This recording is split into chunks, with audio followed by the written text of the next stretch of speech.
யெகோவானிசி, யெகோவானிசி, யெகோவானிசி, யெகோவானிசி, யெகோவானிசி, யெகோவானிசி என்று பாடுவோம்.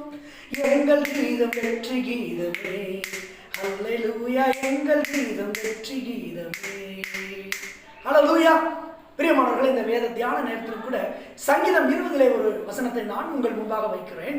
சங்கீதம் 20 8வது வசனம் இப்படியாய் சொல்கிறது, அவர்கள் முறித்து விழுந்தார்கள், நாங்களோ எழுந்து நிமிர்ந்து நிற்கிறோம்.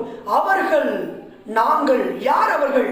அவர்கள் என்றால் பார்வோனின் சேனைகள் இஸ்ரவேல் ஜனங்களுக்கு பின்தொடர்ந்து அவர்களை கொல்ல வேண்டும் என்றும் அவர்களை முறியடிக்க வேண்டும் என்று பின்தொடர்ந்து வந்தவர்களை ஆண்டவராக இயேசுவின் நாமத்தை இஸ்ரவேல் ஜனங்கள் அறிந்திருந்தது நிமித்தமே, இஸ்ரவேலர்கள் ஆண்டவருடைய நாமத்தை அறிந்தது நிமித்தமே அவர்களை பின்தொடர்ந்து வந்த பார்வோனின் சேனைகள், அந்த பார்வோனின் சேனையை செங்கடலை வைத்து தேவன் மூடினார். பிரியமானவர்களே, பார்வோனின் சேனையானது ரதங்களை குறித்தும் குதிரைகளை குறித்தும் தன்னிடத்தில் இருந்த புய வல்லமையை குறித்தும் செல்வங்களை குறித்தும் ஆயுதங்களை குறித்தும் மேன்மை பாராட்டி இஸ்ரவேலர்களை முடிக்க வேண்டும் என்று வந்தார்கள்.